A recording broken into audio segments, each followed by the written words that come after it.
All right, we'll go ahead and get started here. I don't see all the usual viewers and lurkers. Like I said, I'm on a little bit later than normal, but still want to get this done before the workday, so I don't intend to be very long today. Just want to give a few updates on what's going on with life health. I don't even want to call it training. Before I was putting training and things like that in the title, because since the diagnosis of a blood clot a couple of weeks ago, it's been a couple of weeks now, about a week and a half. Since the diagnosis of having a blood clot and the severity of it, training is now just out the door. There's just nothing that can really be done about that. So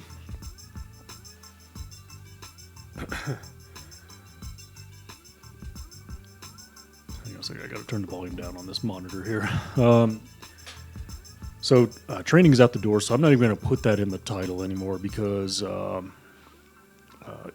I said in the last update, doctor's orders are I need to stay off the bike, and so I've done that. I've stayed off the bike as recommended. Still kind of sucks, I had invested in a new indoor bike to run with the Zwift app so that I can train and be ready for USA Cycling National Championships. But that's just gone. That's we pretty much had to let that go already, and now we're thinking forward. What do we do forward? So doctors' recommendations are a lot of walking. Well, he said a minimum 30 minutes. So what that walking looks like is really up to me, but he just indicated that I need to do a lot of movement. So it's kind of resting, leg up, moving, combination of things. Everything I can do to prevent this flapper that he refers to of the blood clot that is in the upper part of the leg. Just make sure that thing doesn't break loose and go somewhere where it does not need to go. That could be life-threatening. So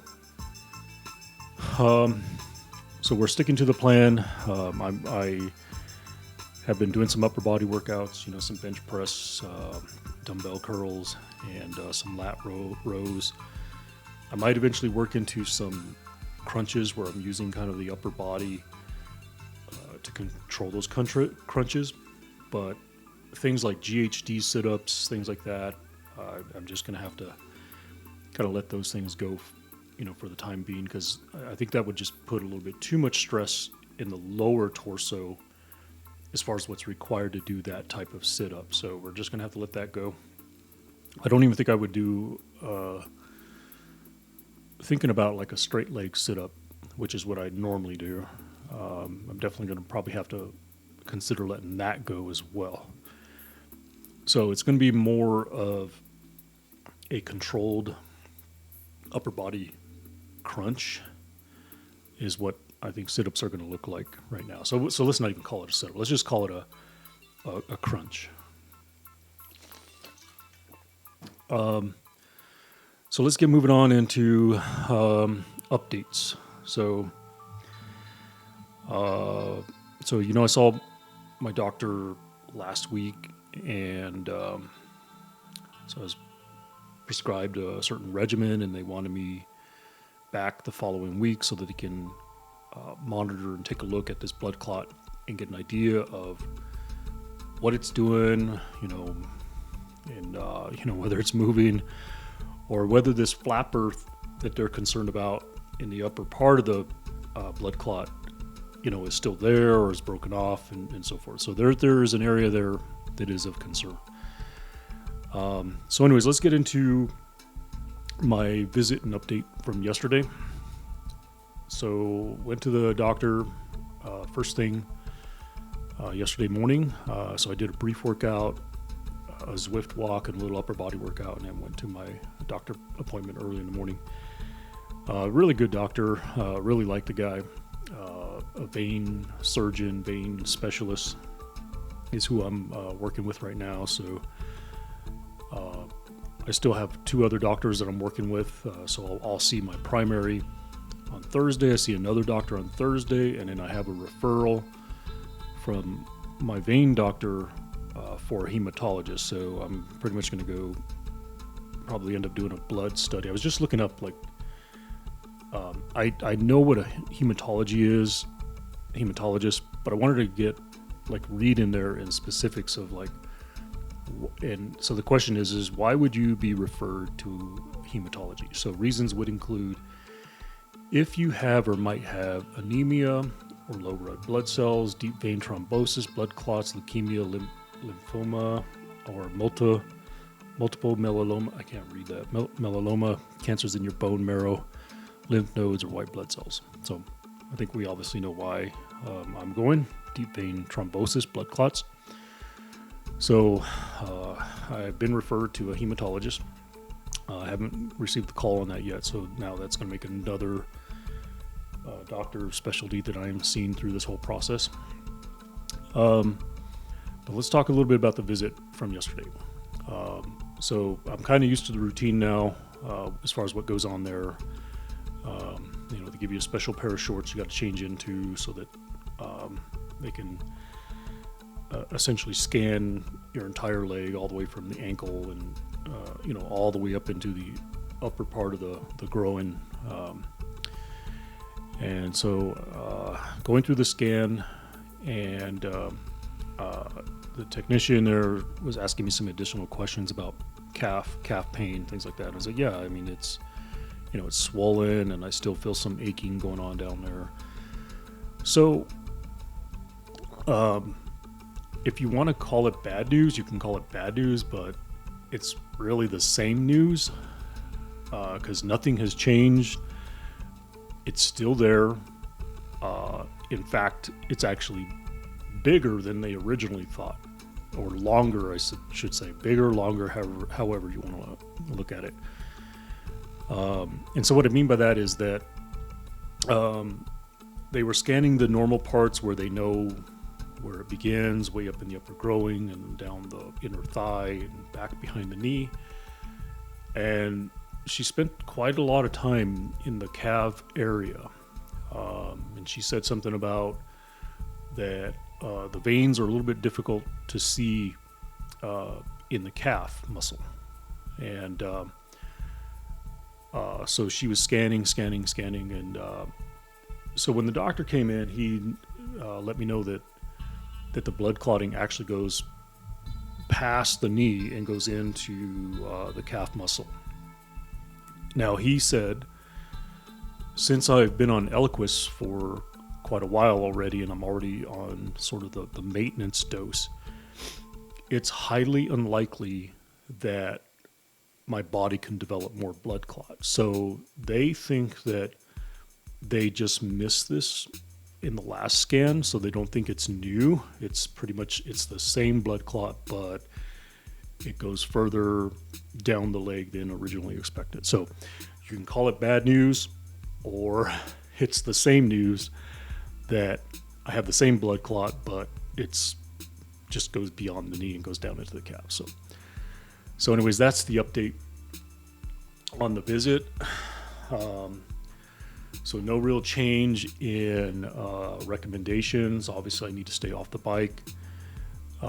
I'm thinking at some point in time, there will be a point in time where I can actually get on the bike, but I need to consider staying in that zone 1 where I'm just pedaling and I'm not really putting down effort. Now, I didn't ask this, but I think it's obvious, is, because I thought about getting on my e-bike and just, no pedaling, just use the e-bike, use the throttle, just so that I can actually go outside, get a ride, and if I pedal minorly and the e-bike is doing the work, but the goal would be to go ride the e-bike and just use the throttle 100% of the time. So that'll mean a shorter ride, obviously, because if you're using throttle versus pedaling and using the motor for assist, the battery doesn't last as long. But at least I will get outside and be able to do some IRL streaming again, because the motivation has been really low to do IRL streaming right now. So, in any case, that's the recommendations on as far as moving forward exercise. I did get clarification. I can continue to do upper body workouts, like bench presses, things like that. Let me take this monitor out. This monitor's bothering me just a tad. What else did we talk about? We talked about compression gear, because I do own a lot of compression gear already. I've been using compression socks, whether it's the ankle socks where you get a lot of compression on the foot, or compression calf sleeves, or compression socks that come up to the lower part of the knee. I also have full compression tights, but we got in a little bit of discussion about that, whether they're medical grade or not. And I can't really say that my compression tights are medical grade, but they do provide a great deal of compression. So, I think I'll continue to use those. But I did order some more compression socks. He did recommend, and he said that it was okay to use compression socks that go below the knee. And the reason why I brought that question up is because I have a friend that is a well-known, he was at one point a really well-known doctor, scientist. And he noticed that I was wearing some knee-high socks while I was on the live stream on the treadmill, and he kind of recommended that it might not be a good idea. So I told him I would, I bring that question up with my doctor, and so he said that those are fine, but just make sure that they are actually the medical grade. And he noticed that I had on a pair of CEP compression ankle socks, but he said that brand is actually good. So I'm familiar with the CEP brand, so I have quite a bit of their socks already. So I went online and ordered some more compression socks, some knee socks, which are quite expensive, but I think that's going to be the norm, or going to be my life right now. So it was probably worth investing in many pairs that I can wear throughout the week, and just have some good high quality medical grade compression socks here. So let's see here. I think that's Dimitri. Dimitri, my eyeballs are getting worse. Can you do hikes, or there's a risk for injury? I can do hikes.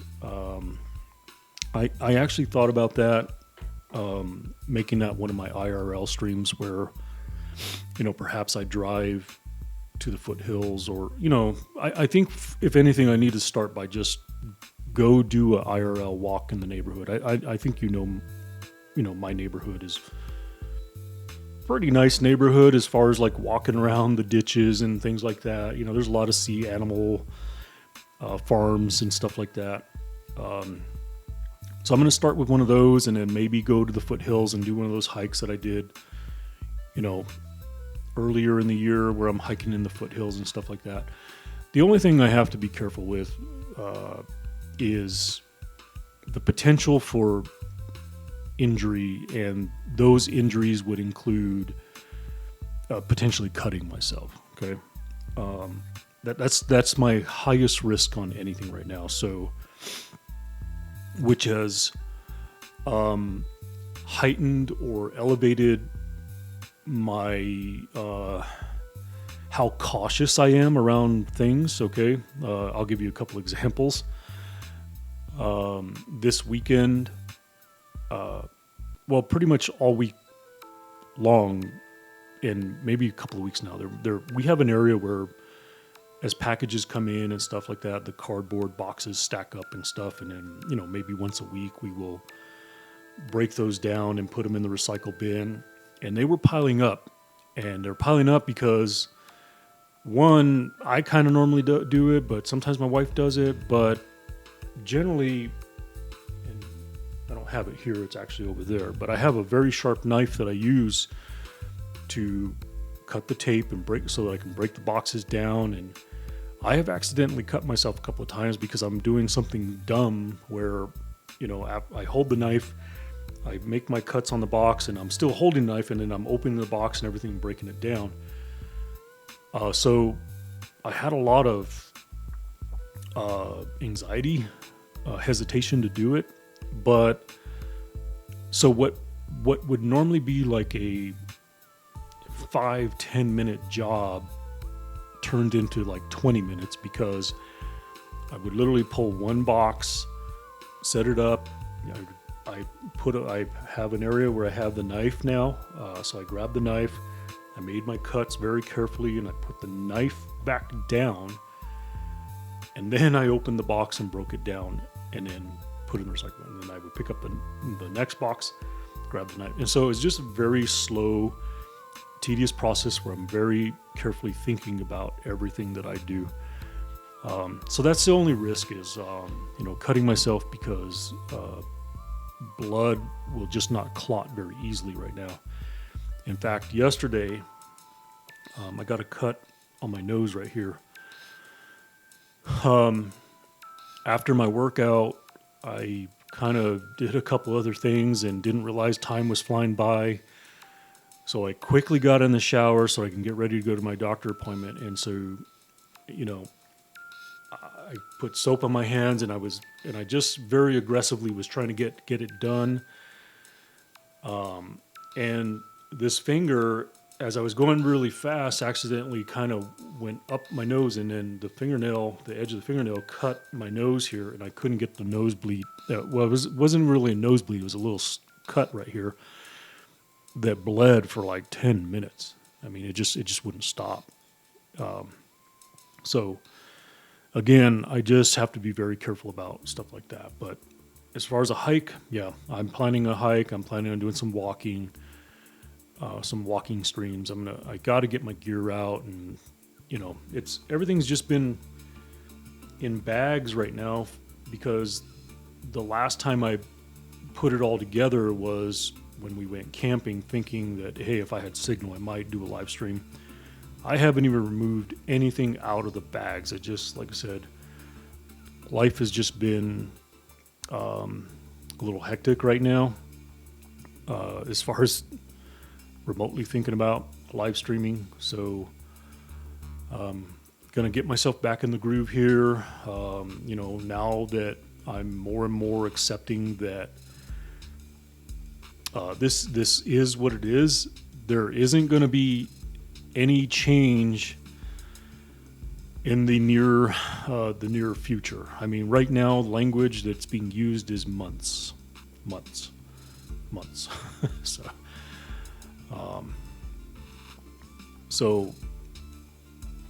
So I got to get past these different things that are going on. Again, I still got to be careful, but I got to figure out the norm in living with this blood clot that I'm just stuck with right now. I can't,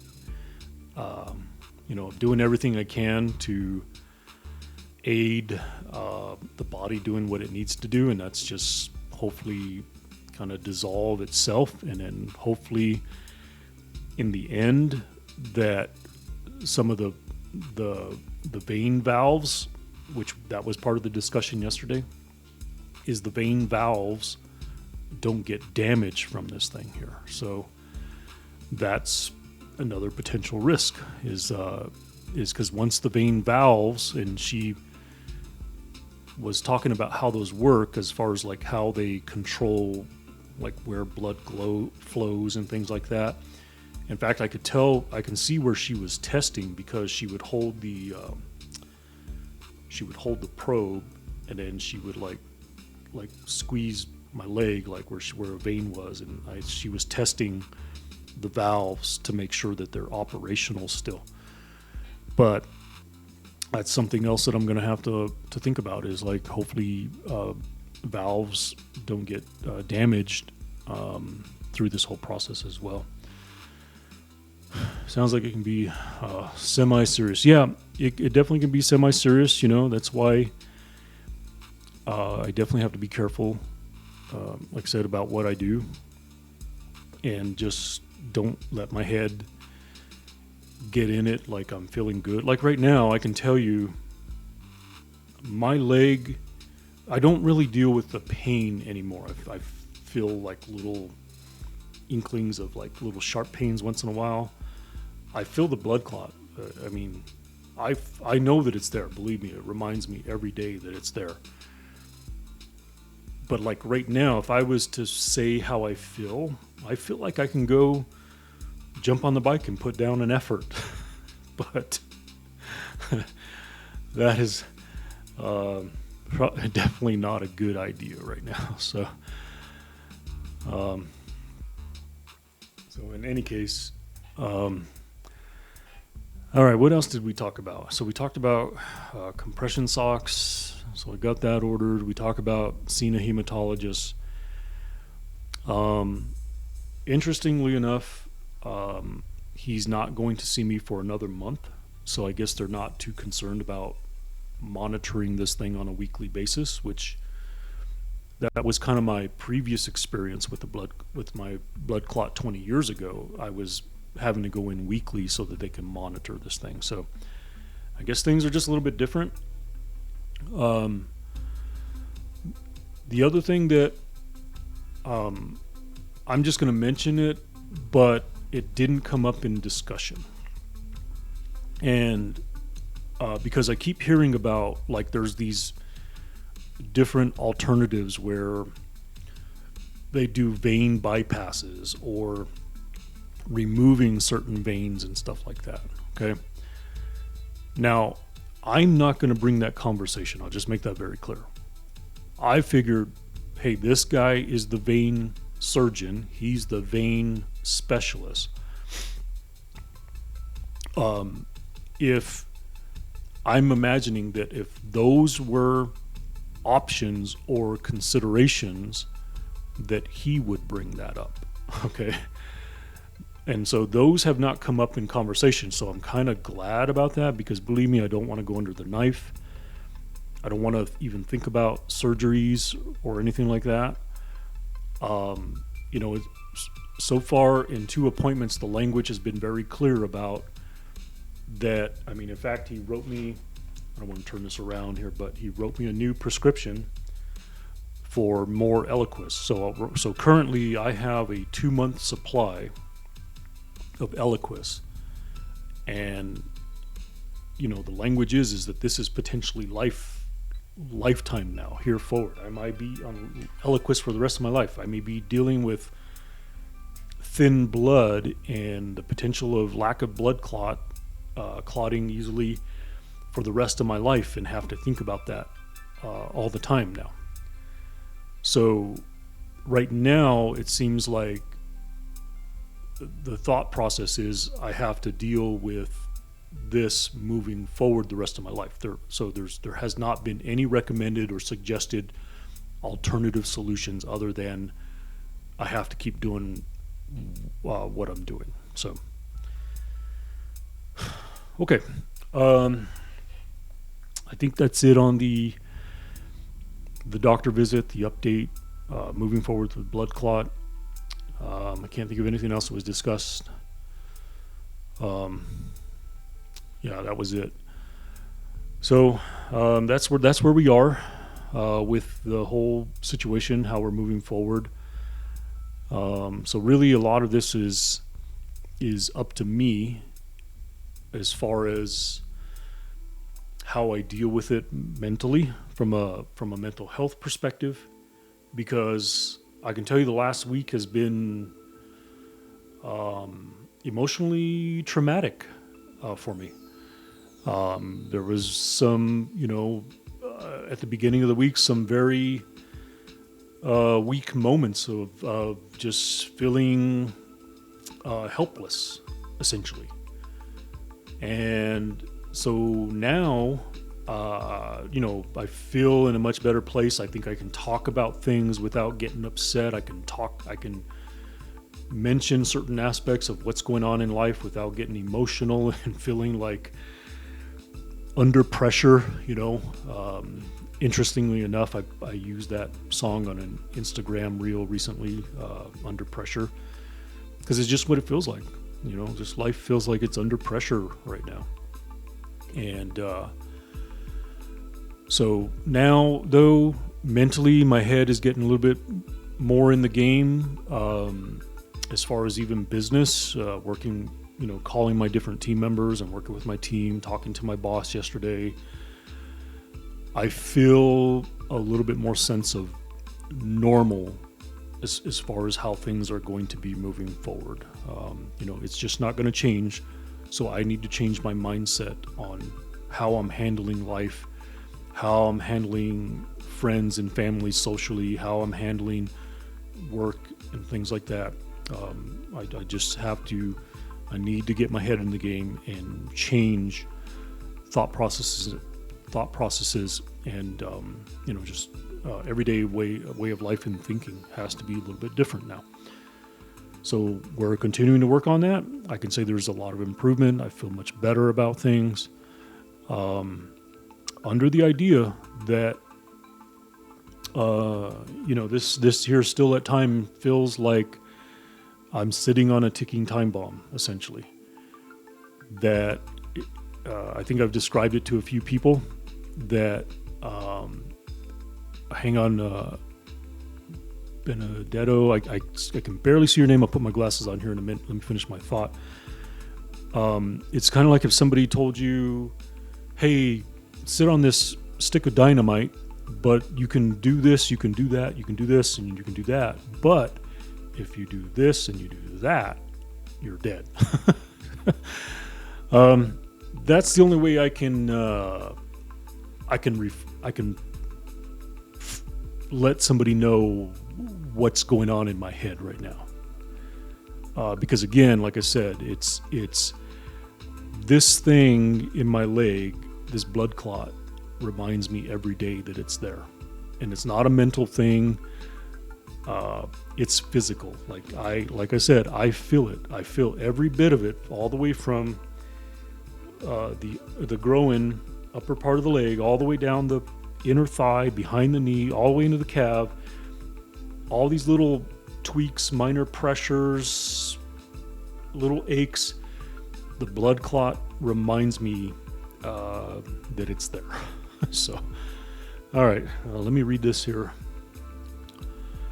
Great to get back to a bit of normal. It can be really tough to reframe after a negative health. Yeah, hey, Benedict, thanks for your comments.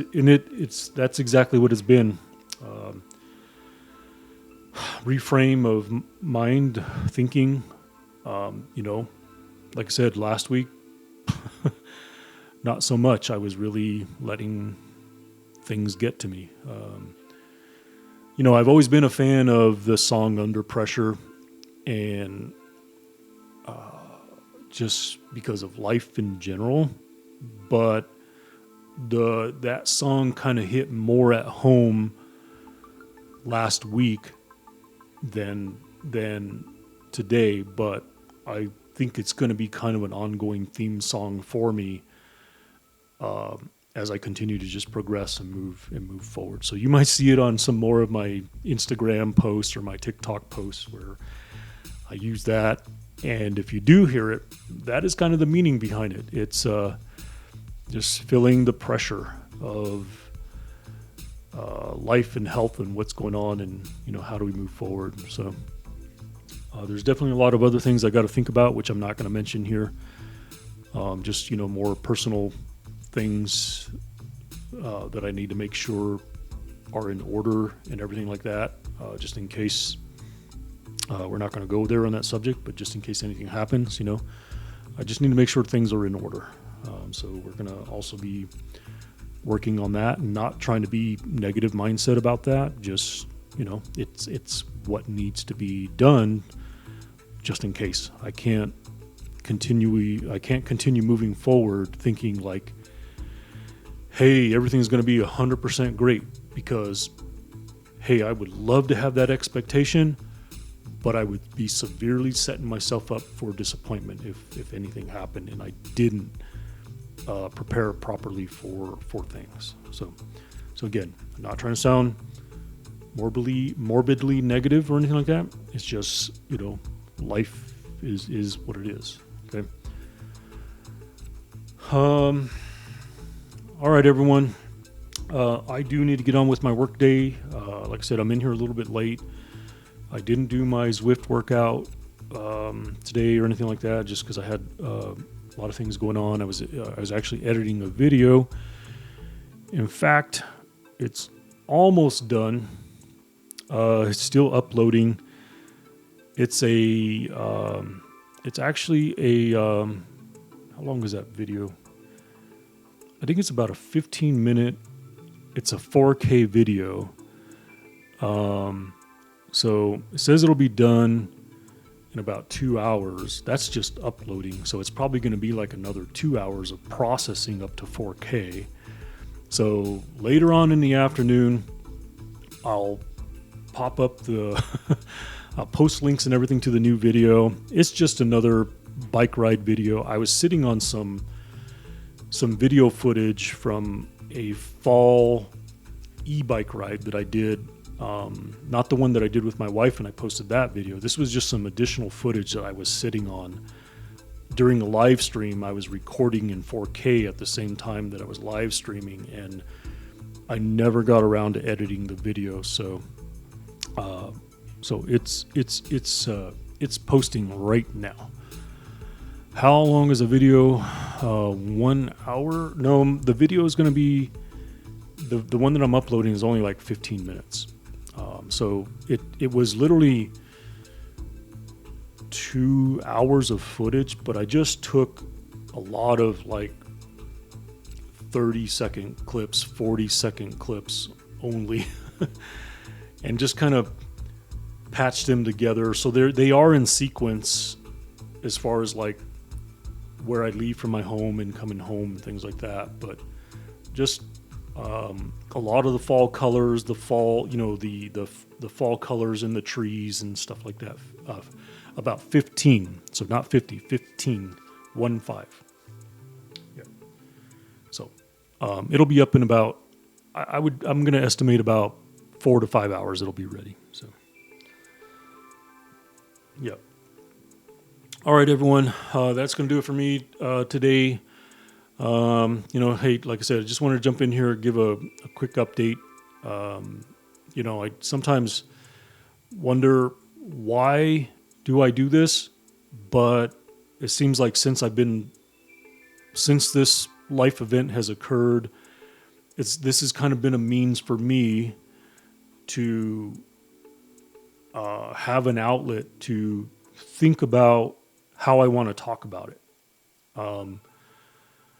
So rather than holding it all in, the streaming has been an outlet for me to get out how I'm actually thinking about everything. And so it's been very helpful for me to kind of continue to post these updates here and such. So now I'm going to continue IRL streaming. I'm going to do chat sessions. I don't know that I'm so much going to do these life and health update ones anymore, but when I see my vein doctor in another month, I might post another one in another month. But for right now, I kind of just need to get back to normal life, IRL streaming my gaming, stuff like that. Try to gain my social output back, because that has been on the blink. We got invited to a party on Friday. I told my wife I wasn't 100% sure, but let me think about it, because, I'm personally just not feeling like I want to be social right now, if you could understand. But I think I'm just going to go ahead and say, hey, we'll do it. And she kind of gave me an out. She said, hey, let's, if you want to go and, we got an excuse. We can just say that we got to go, and my wife was, so she kind of gave me a means of being able to get out early, because the last thing I want to do is sit there as it is, people that don't know me, my natural face expression is like I want to kill you, for lack of a better term. People are always wondering, like, why is he so mad? And believe me, I try to exercise the smile muscles up here and put a little smile on my face, but my natural expression is like, who pissed in his Cheerios and why does he want to kill me? But if you know me deep down inside, I'm actually pretty amiable, good guy to be around. But it takes a little bit more out of me to want to be social with people right now. It really does. In fact, that's also why I haven't been live streaming, because I don't really want to interact even with chat. You know what I mean? But hey, we're making steps to feeling normal, being normal, and we just need to do the things that we need to do. So anyways, everyone, that's my update. So we will see you, Dimitri, Matias, Benedetto, thanks, and all the other lurkers. Thanks for joining. I do got to get on with my day, so we shall see you on the next stream.